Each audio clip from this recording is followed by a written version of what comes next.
So welcome for those who are just joining us. This is our monthly Living One webinar series. My name is Dr. Liz Burton-Crow. I'm the Director of Education for the Ornelas Center for Nonviolence. This is a new series called Living One. It's monthly. It's a free program where presenters from around the world share their vision about psychology, life, and culture in the absence of animal exploitation. So in our society, attitudes towards nature are radically changing. Plant-based living, veganism, and animal advocacy are now mainstream topics. Through Living One, we attempt to answer the question, we know what's wrong, but what does right look like? Today's presentation will begin with a half-hour live interview, followed by questions from our participants.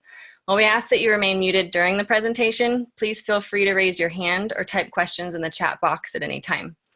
All Living One webinars are recorded and available for free online through the Ornelas Learning Institute. So without further ado, I'm going to present this month's speaker. Her name is Lauren Ornelas. She is the Food Empowerment Project's founder and serves as the group's executive director.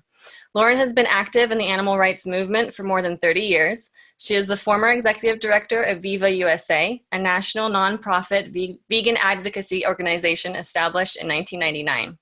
While the director of Viva USA, Lauren investigated factory farms and ran consumer campaigns.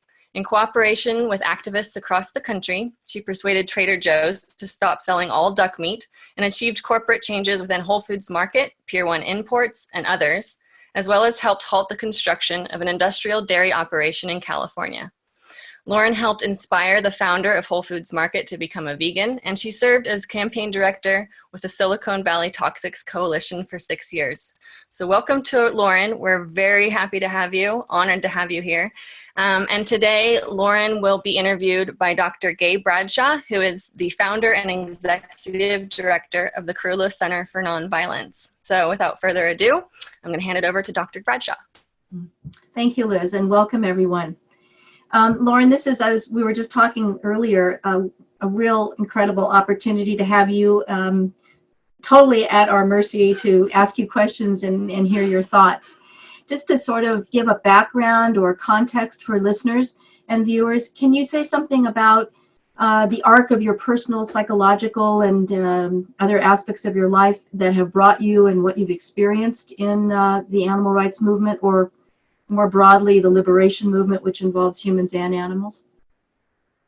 Sure, and I just want to say what an honor it is to be here and be on a platform with you. You are an amazing, amazing woman that I hope more people get to learn from you and about you and all that you've done. But sure, I got involved in the animal rights movement in the late 1980s. I actually went, trying to make sure I get all your questions answered in there, but basically I actually went vegetarian when I was young for the first time in the 1970s. I grew up in Texas, and my mom told me that the chicken I was eating was a chicken, and I decided to stop eating animals. But my family wasn't able to stick with me being a vegetarian because of the fact that we just didn't have a lot of money. And so it wasn't until I was in high school that I eventually went vegetarian, figuring I could eat peanut butter and jelly sandwiches every day if I needed to, and eventually went vegan in 1988 when I got involved in the animal rights movement. I actually got involved in the animal rights movement in 1987 and eventually went vegan. Growing up, I was raised with an understanding of farm worker justice issues, being a very proud Chicana. I understood what was going on with the great boycott called by the United Farm Workers. So I already had a decent understanding of food justice issues. I was also involved, to the extent that I could be, in the anti-apartheid movement, and learned from that movement one of the few things that I could do to help not support the regime in South Africa was to stop buying from companies that still supported it. So I think that at a young age, I kind of had a good idea of what different things I could do with my food choices. But I eventually got involved in the animal rights movement and started an animal rights group in my high school, and just started numerous animal rights organizations, and eventually started getting a pushback from animal rights activists in the early 2000s when I was running Viva USA and doing investigations at factory farms and slaughterhouses. But I had learned about what was happening in Western Africa with the chocolate issue, where children, adults were being enslaved for the chocolate industry. And I started to talk about this as part of my work. And just, again, to me, veganism was just about anything that causes harm. And got a lot of pushback from animal rights activists. So eventually in 2007, I started the Food Empowerment Project as a way to combine, to basically show the connections between the oppressions of human and non-human animals, especially when it comes to the food industry. I would have liked to focus on the diamonds and the rugs and the bricklayers, but food is such a way that all of us can make a difference several times a day for those of us who have a privilege for eating. And so that's kind of what geared me on a path to where I can't separate these issues anymore. So when you say you had pushback, can you say a little bit more about that, what that entailed? Yeah, it entailed, to some degree, this still exists, even as I have Food Empowerment Project. But when I was running Viva USA, I was told that I was hurting the animals by talking about these other issues, that I shouldn't be. At the time, there was a contemplation of a boycott against strawberries by the farm workers. And so I was told when I would mention issues related to farm workers or the chocolate issue, that I was hurting the animals by taking away precious time during interviews talking about the suffering of human beings. To this day, I still have people, I mean, literally just tabling at San Francisco Veg Fest, we'll have people come by and just ridicule our work and say, what does this have to do with animals? I bet those slaves eat animals, so why should I care about them? So the pushback still exists, but what I have different now is that I have the understanding that more people get what I'm trying to say, and that there are many of us who understand the connections of these issues. Mm-hmm. Well, it's very interesting when you're saying that, because at the same time, a lot of the animal rights individuals, we encounter this kind of, well, what about the humans? You know, when you're trying to support animal rights, then you're really detracting attention away from the human condition. So it's very interesting to see this mirror image, and I think you're bringing that up in the sense of, we talked about earlier about staying in the same paradigm, and the kind of, which I think is still very prevalent, the limited pie. You know, that if you take a little bit from here, that means it's less for me. Or you take it from here. Do you feel like that? Do you feel that's the pie, or the limited kind of thing, the finiteness? Do you see another kind of an image that helps people understand the connectedness between human and quote unquote animal liberation and rights? That's a good question. I don't know that I have an image as much as this simple way to remind people that if I'm somebody who went vegan because I didn't want to cause harm to non-human animals, that when I choose to talk about it and encourage other people to go vegan, that I'm putting pressure on another industry of farm workers. And those farm workers are impacted by my decision to encourage other people to eat more produce. So therefore, I have that responsibility to them as well. But to me, I don't know how to separate those anymore, you know, that they are connected, that how can I say that I only care about the suffering of non-human animals and not care about the suffering of the human animals? And in fact, it's easier for those who have access to healthy foods to not contribute to the suffering of non-human animals than it is for human animals, because we still need produce in order to survive. And what I find really frustrating in our work is that a lot of vegans, like you were saying, that they talk about people who say that vegans don't care about human rights issues. They'll turn around and they use our work to show that here's a vegan group that cares about humans, but they themselves are only referencing our concern about factory farm workers or slaughterhouse workers, and not the farm workers who produce our food. And they're still not then talking about respecting the boycotts called by farm workers themselves. It's like they're using us as a game piece.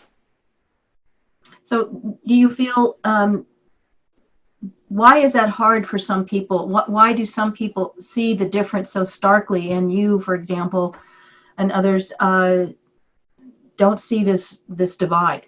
Is there some particular characteristic or experience, or what do you think that is? To some degree, I do think it comes from a place of privilege. That when people are living in a situation that they have no exposure to, or they haven't lived it themselves, or they don't have anybody in their sphere, they don't understand what it's like for others. And I'll give the example of after Hurricane Katrina hit New Orleans, that, you know, so many people died in that quote unquote natural disaster. But I was faced with hearing vegans and animal rights activists saying things such as, well, those people could have left if they wanted to. Because they themselves are people who probably could have rented a car, they had a good car, without understanding that so many people who died didn't have that ability. They didn't have the money. They couldn't leave, just like the non-human animals could. It's just like the animals couldn't leave. Mm-hmm. Now, have the demographics as such have resonated and that are joining F.E.P. in whatever capacity. Do you feel like that those demographics have changed much over the time arc that you've been working in this? Yes, I think there's always been a lot of Black and brown vegans and activists out there. Slowly you're starting to see more of us and hear more of us. I think that the interesting things in terms of the demographics who seem to get the things that I'm talking about tend to be the older people who have kind of seen everything play out, and they get there is some connection there.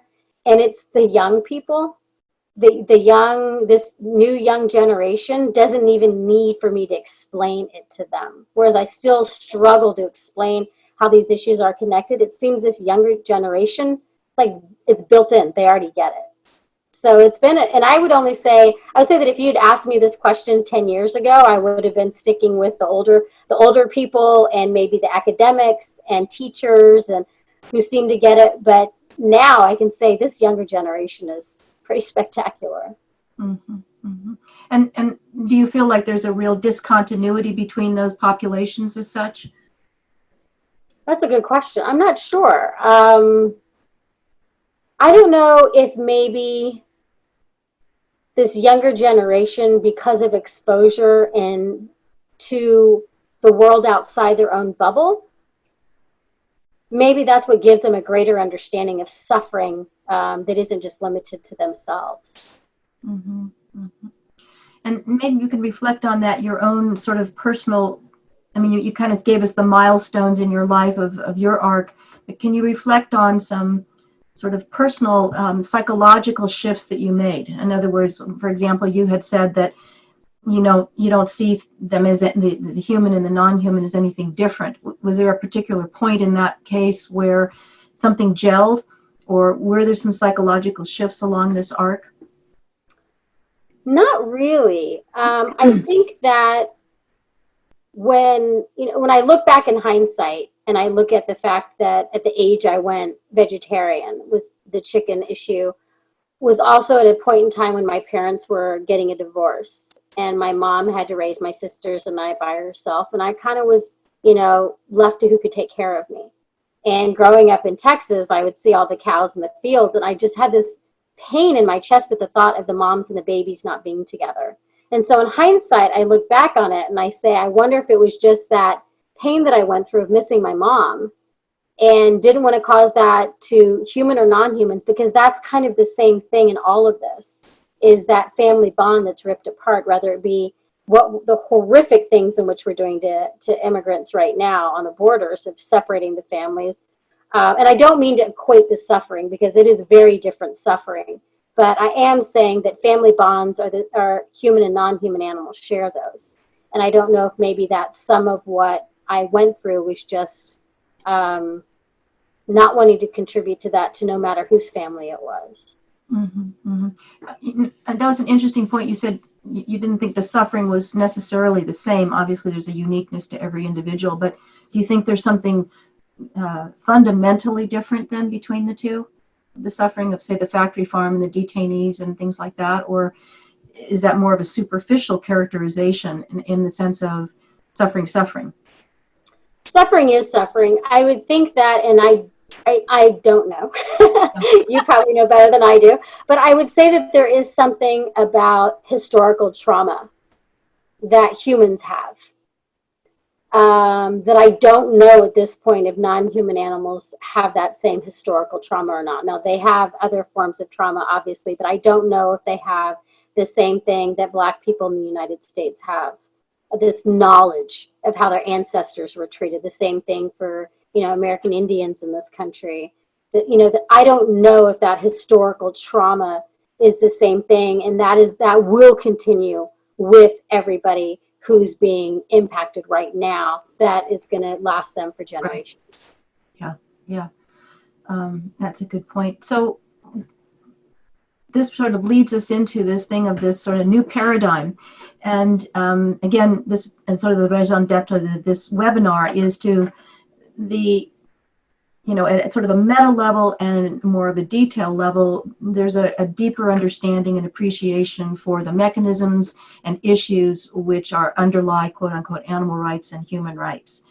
And so there's a lot of different types of, foci of work, whether it's legislature, whether it's, promoting veganism or all these different kinds of things.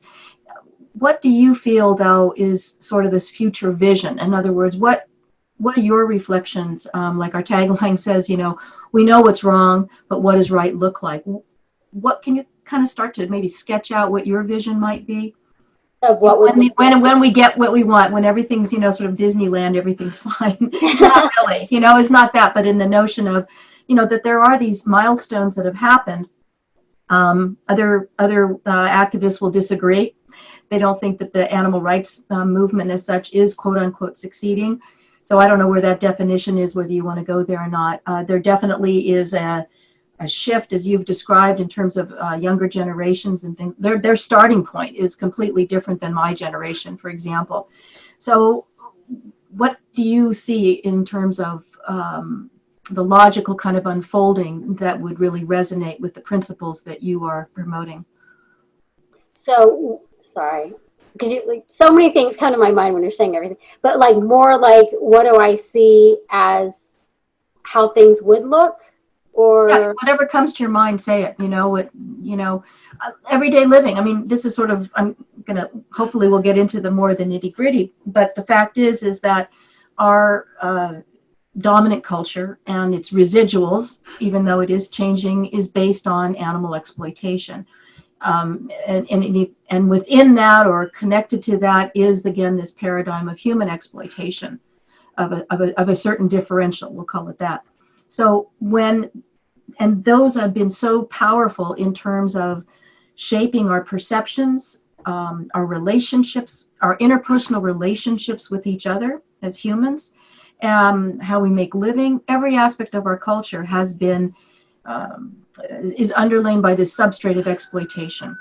So the question is that, okay, when you remove that, obviously it's not happening overnight, but when you remove that, you're essentially really opening up and deconstructing a lot of assumptions, even human relationships, even if they're positive human relationships.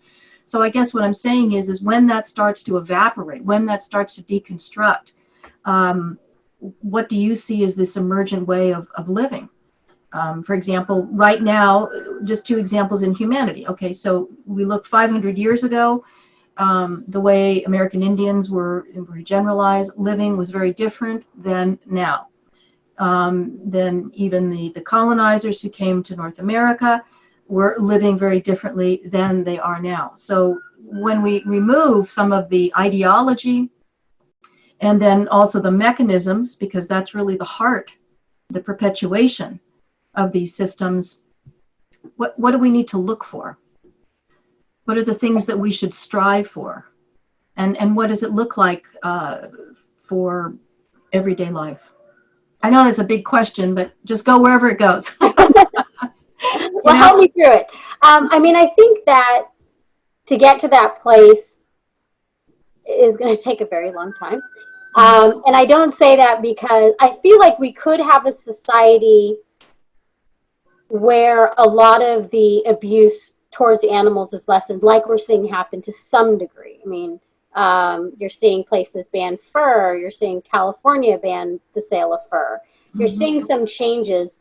But I don't think we're going to see a real overwhelming change until we stop looking at human beings as exploitable commodities. Because that is still, people want to claim slavery doesn't exist anymore. And well, it does. It does in many forms, including in the United States. They just use the term modern day slavery, but it's still slavery. So I feel like I don't know that anything for animals can happen until that happens for human beings. I think some of the more egregious things could end, but we have to have the public with a deep understanding of why these things need to change versus legislating them. Because I think some of the problem that we've had is things have been legislated, and thankfully so. Thankfully so, we've had things legislated, or the Supreme Court has made decisions that try to make things more fair. But you still have inherent racism in this country that hasn't changed yet. And so I don't know. So I'm sorry. So what will it look like when we get past all of this is, I hope a place where there is, the thought is to make things better for everybody. That there is a general concern for each other, regardless if we know them or not. And in actuality, I don't see anything like that can exist under capitalism, because capitalism will always seek to harm those with the least and prop up others. I don't see that we can have a world that's actually looking out for each other until our systems are changed inherently from the bottom up. Where we have people who are looking more locally, community-based. I mean, to me, that's where the solutions are. It's not so much with the federal government as much as it is looking at our own communities and how we can change things in our own communities so there can be a domino effect, hopefully, of creating more good in the world. What do you think that the sticking point, you've said this term over and over, and I agree with you, this concept of privilege. It's a very strong, I don't even know what to call it, a principle, but it's a very strong value in our culture that might be openly eschewed, but it's something that is sort of almost intrinsic to our culture. How do you see, or what mechanisms are there for encouraging people to let go of privilege? Now, I wish I had the answer to that. I don't know. I feel like... or what is your experience in terms of individuals? Maybe there's some examples where you have actually seen an individual who is very privileged relinquish that privilege. What does that look like? What does the relinquishment of privilege look like? And in case examples that you've encountered.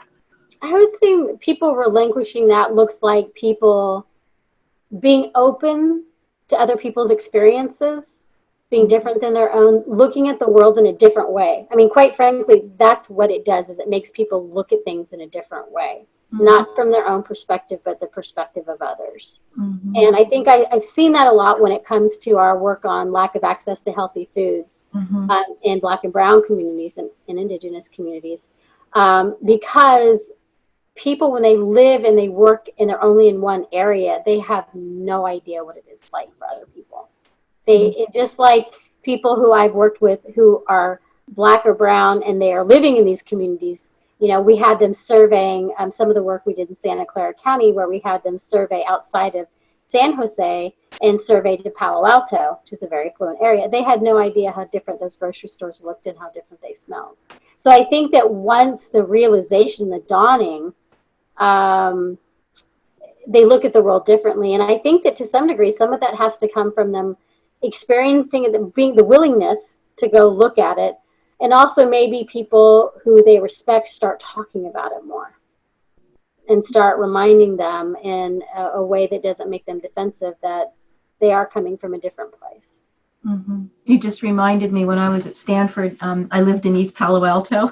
Oh, You know that. And yeah, I used to ride my bike, to graduate school, and there was really the demarcation where my bike almost went off the road because the pavement was totally broken apart and a mess. And I think at the time there was this notion that Palo Alto was the, you know, third most richest community in the world, and East Palo Alto was the third poorest in the world. It was really a stark kind of thing, and that was quite amazing to see that spatially proximal, yeah. the different. For those that don't know, it's literally one highway road that's not even a highway, just an overpass that separates. East Palo Alto still doesn't have paved streets. Yeah. They still don't have sidewalks everywhere, and they still don't have a grocery store. Yeah. Where you just go right over the crossway, and you've got Palo Alto that has palm trees lining the streets. They had a liquor store. Yeah, plenty of liquor stores in the EPA. Yeah, right, exactly. Well, I mean, I think that's a case example of the strength of this concept of privilege and insulation in that fashion. And that seems to be, the real crux, or at least a cog, a very important cog in keeping the perpetuation of these ideas alive.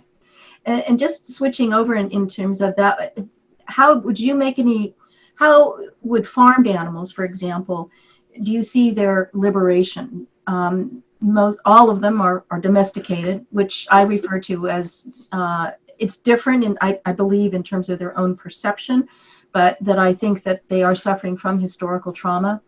I think their orientation psychologically in general is different than ours, but they are essentially institutions of historical trauma. That's what domestication is, in my opinion. So do you see that eventually that farmed animals would be liberated in the sense of, not being domesticated anymore, not having to have the dependence on humans? Or do you think that what are your thoughts on that? I know that's kind of a complex thing, but. Well, my first thought is your notion about historical trauma, which in a sense is also the way they've been bred. Mm-hmm. Looking at how their bodies have bred, that definitely, I can see that. You're so smart. But yeah, no, I can see that for all the farmed animals, everything that they've gone through the ages in terms of breeding, and totally. Like when the light bulbs go off, so thanks for that.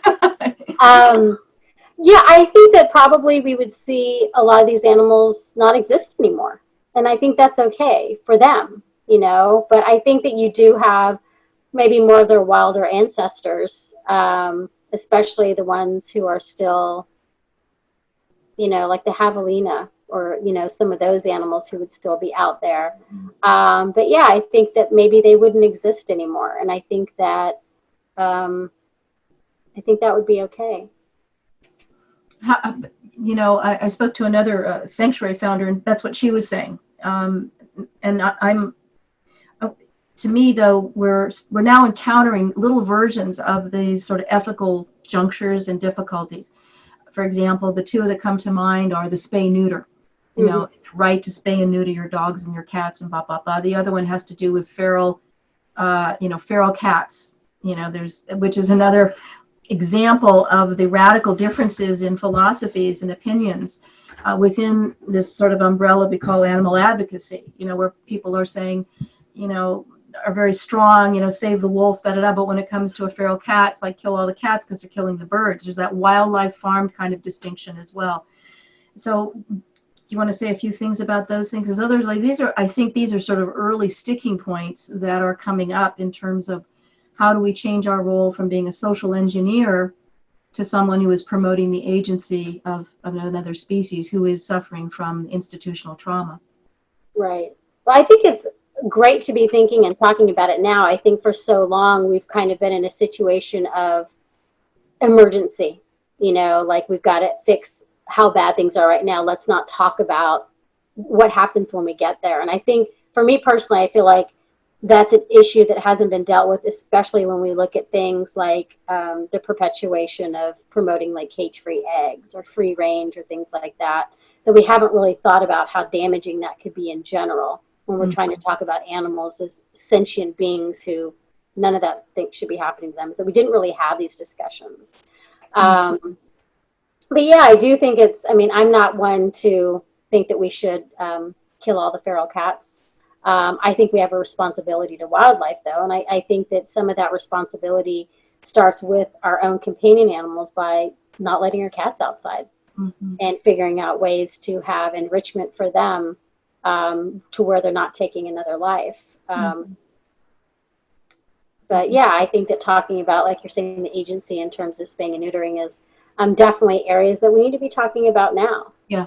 Even though they're uncomfortable, right? I mean, they're absolutely uncomfortable because we have, at least for me, raised within the animal rights movement of thinking in a certain way. But I think it's always going to be our responsibility that when the world catches up, we move a step further. So everybody's starting to understand now spay and neuter as a given, but we need to go that step further now and figure out where to go from that to where we are really respecting the animals and an individual entity. Yeah.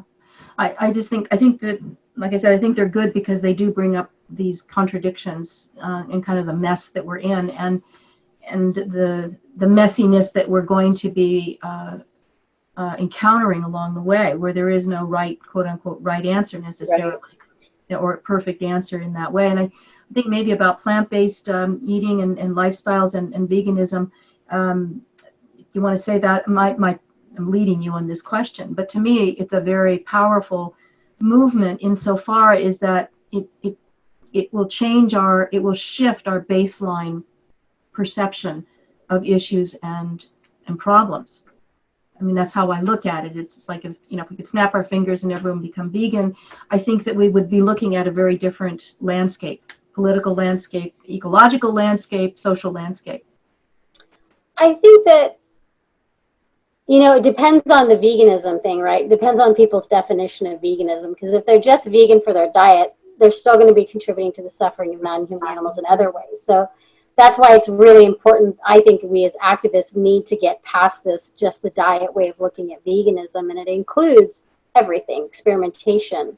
But I like to think of it more than just, I worry, again, I guess, because of so many vegans that I've been around, that they do think that the world is going to change if everybody was to stop consuming animals without recognizing what does that mean for the farm workers. Right.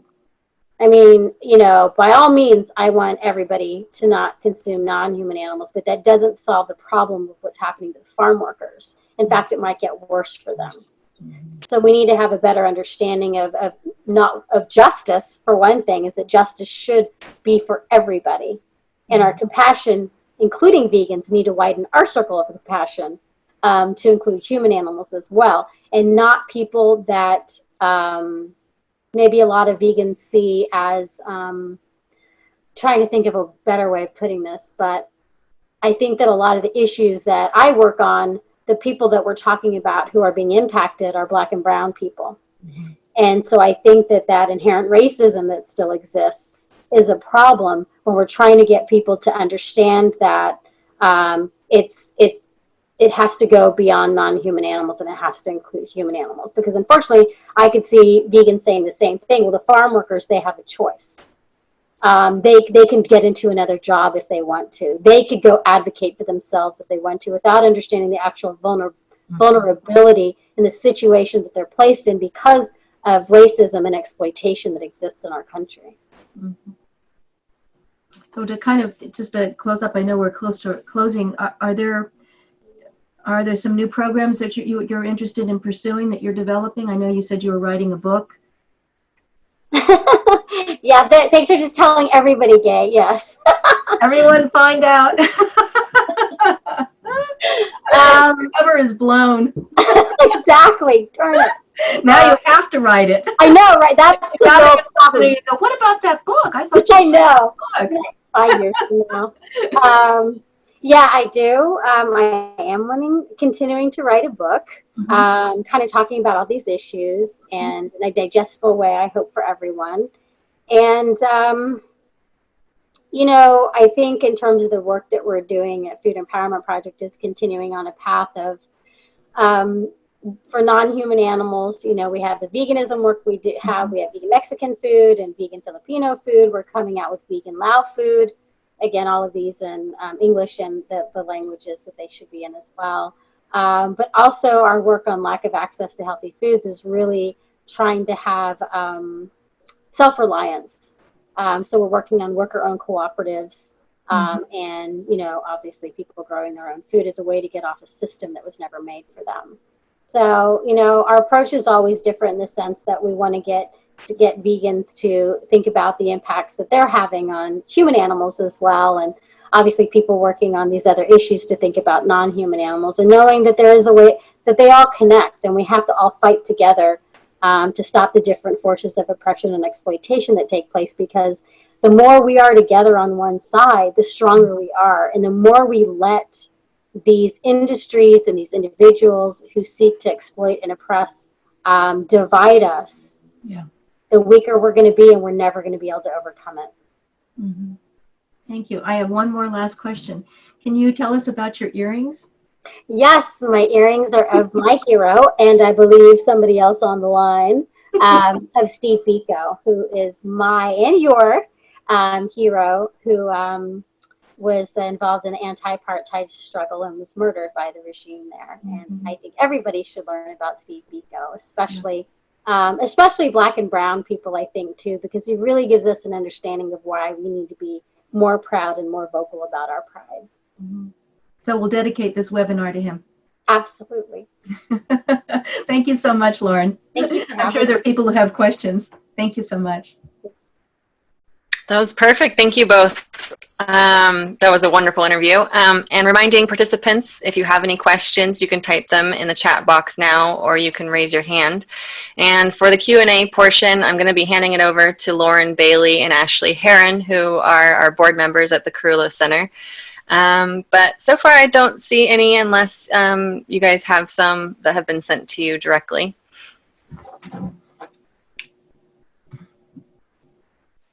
So Gay, that means that you have time for an extra. Sneak it in there. Okay, I'll ask a question. You've been traveling quite a bit internationally.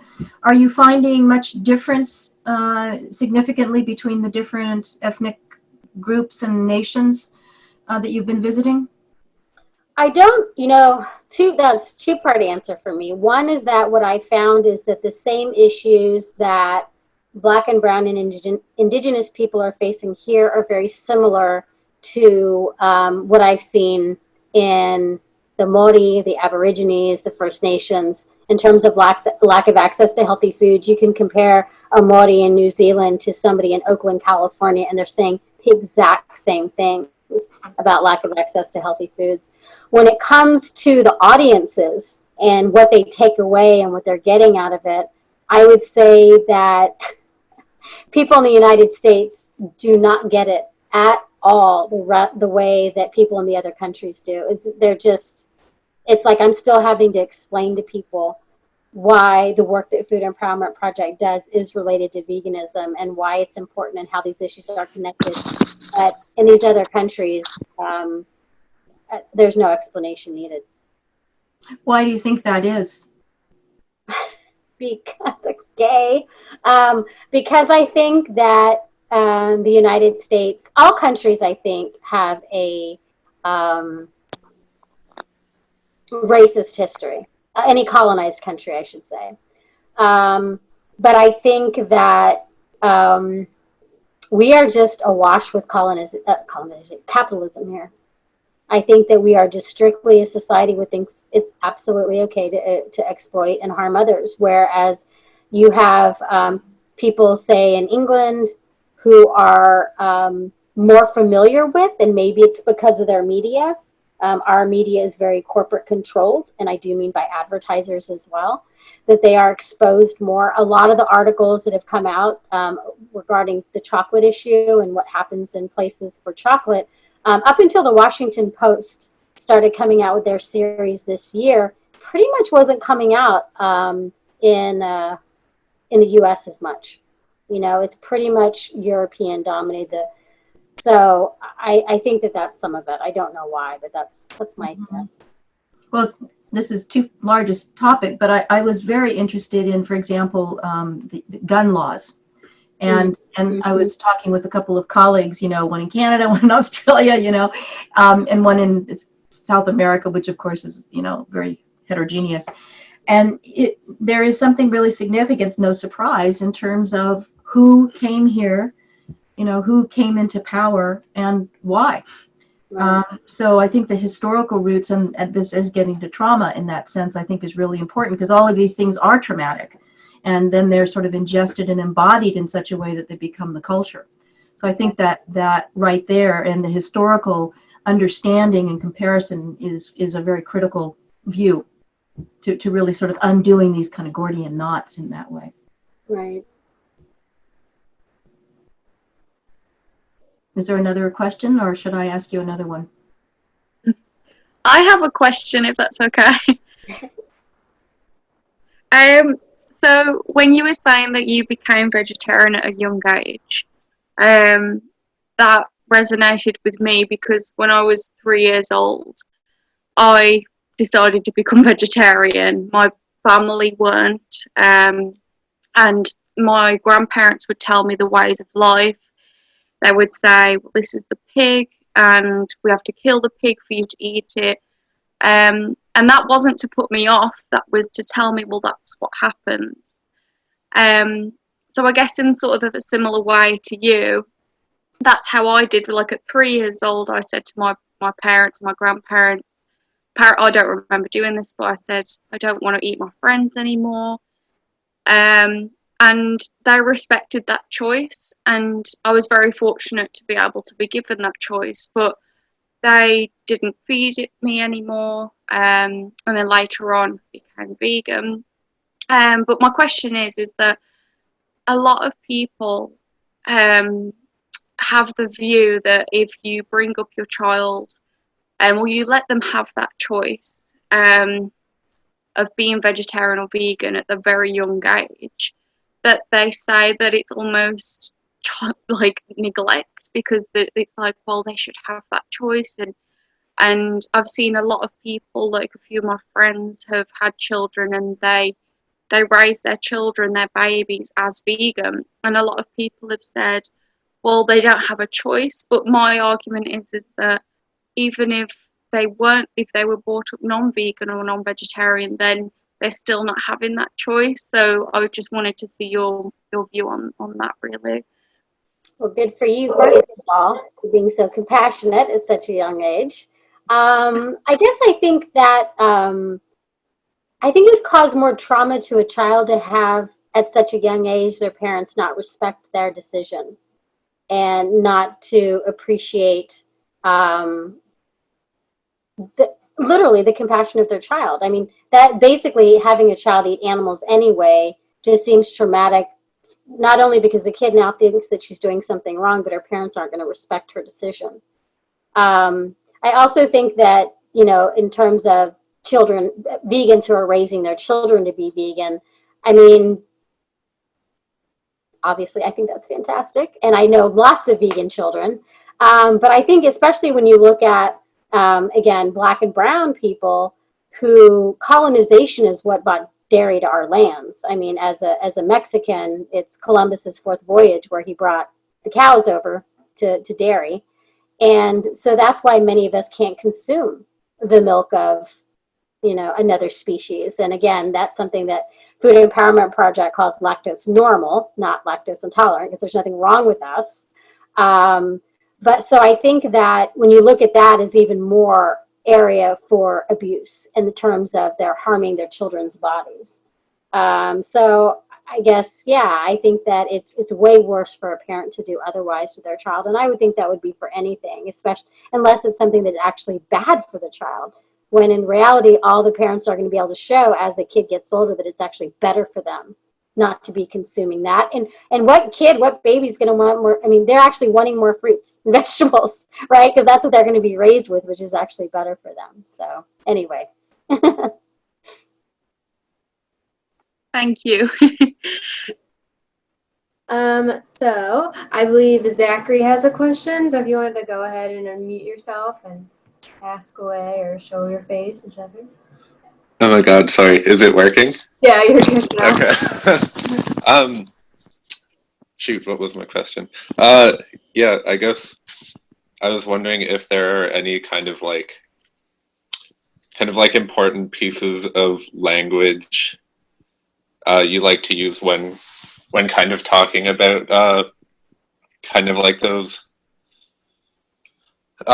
like similarities or like kind of intersections of like things like historical trauma, whereas like the knowledge of that your ancestors have experienced this thing you're experiencing, and then that also that trauma of like of physical breeding and things, I guess. Are there like pieces of language that you have found to really resonate with people when talking about why it's important to think about slaughterhouse workers and produce workers when thinking about animal liberation?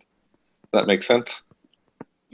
I feel like it's two questions, and I feel like the first part might be for Gay, for her language and how she talks about these things. I know that for me, I don't usually make comparisons at all, because I feel like, well, I know what happens to non-human animals is bad enough that I don't need to make comparisons. But so I just talk about them separately, I think. In terms of the historical trauma stuff, Gay, you're the one who opened my eyes to that in terms of non-human animals. Well, I think I do the opposite that you do. And I'm not sure if it's effective or not, but that has been my approach, is to work from the science perspective, which, as I always make a caveat, I only do that because it is the epistemic authority. It's a collective authority that, for better or for worse, is prevalent. So from that perspective, then I talk about this unitary brain, mind, and consciousness. And that I've also used sort of strategically as a way to, it works with the left brain, it's sort of like, okay, the father figure of the, science says it's okay to talk about animals in this way of having empathy and feelings and susceptibility to trauma. I tend to approach it same linguistically. That has been my approach, which I think I can't even guess what the effectiveness is, and I think it differs. I know that the term of Holocaust, which I've used very pointedly with my elephant book, it caused some discomfort in certain circles, because and that's not just my work. It has to do with the Holocaust is a concept and a term which was coined specifically for what happened in Europe. And again, there's a lot of literature and discussion about that. With can we use that term for Rwanda? Can we use genocide? For Now, I have liberally gone across and used genocide on purpose, and in fact, actually made a table. As you all know, I love tables. Showing, for example, Maria Yellowhorse Braveheart, who's an American Indian psychiatrist or psychologist, and she developed that whole concept and has these stages, which have to do with colonization, relocation of the American Indians. And I made a table showing that the same thing is happening to whether it's an elephant or wildlife and things like that. From my perspective, that has been a very powerful way of reaching people. That they do identify with it in that way. But that's from my angle there. I don't know if Zachary, I don't know if that really answers your question, but. Yeah, totally. And just on the topic of like the making connections, I just don't think I worded it properly, but kind of maybe just like getting to a point where when we are talking about like animal liberation, just automatically having those thoughts of how our push for different forms of animal liberation do affect like other human animals. So a connection in that way, and not necessarily equating different traumas. But, well, I have to say that we are bound, Lauren. I think you can say more about that. I mean, I think that our linguistic issues are very important, right? And even saying human and non-human, human and animal, getting rid of the "and," which is why I concocted this term trans-species, which is not warm and fuzzy. The screensaver comes up. I never, but I had a very limited agenda at the time. I was speaking specifically to my colleagues, and so I came up with trans-species psychology to erase this kind of difference, to go to kind of root in a sense of shared or commonness. But I think language is a really important question because it reifies. Lauren, do you? Yeah, I think language is incredibly important. And I think that language is important when we talk about human rights issues as well. And even something as simple as not referring to people who live in the United States as American, recognizing that America is all the Americas. So yeah, Zachary, I think that, so, you know, I don't make the comparisons at all. I find them to be, if they offend one person, then I've lost everybody. So I tend not to use them. But I do think when we talk about phrases that I use is thinking about like the word cruelty free, and not calling something cruelty free if it still exploits or harms human animals. So I think it's just simple things like that. We're looking at how these things are connected. And again, as a food-based organization, my examples are always going to come back to food. But I think that the farm worker and veganism, I think, is a really easy way for people to understand what we're talking about, that we can't really encourage. We should be encouraging people to go vegan who have access to healthy foods, but we can't miss the other half. We can't just promote that and forget about the farm workers themselves. So hopefully that helps better. That's lovely.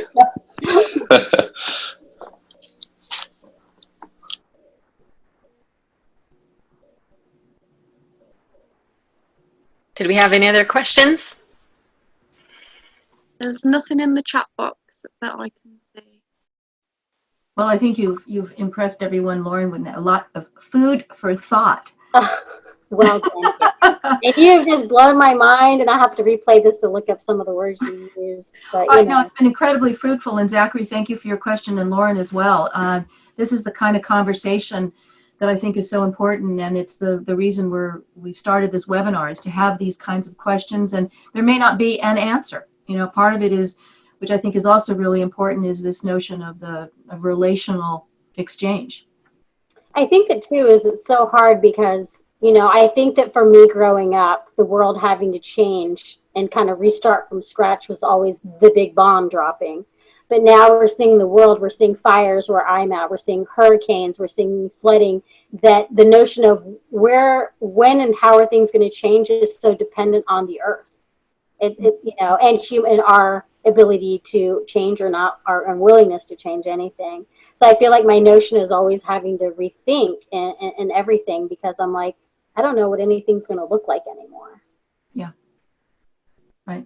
So you're bringing up certain principles, core principles, is very important, because they're not objectifying, they're not categorizing, they're more internal kinds of guidelines. Yeah. Great. Thank you so much. Thank you. Thank you all for having me. And it's great to meet the team. Yeah, thank you, Lauren, and for your work on behalf of all animals, including humans. So we'll be here next month, the first Sunday of the month. And just a reminder that this recording will be made available in about a week's time online through the Carrillos Learning Institute. So thank you again, Dr. Bradshaw and Lauren. We really appreciate you taking the time to be here. So I hope you all enjoy the rest of your Sunday. Thank you so much. Thanks, everyone. Bye.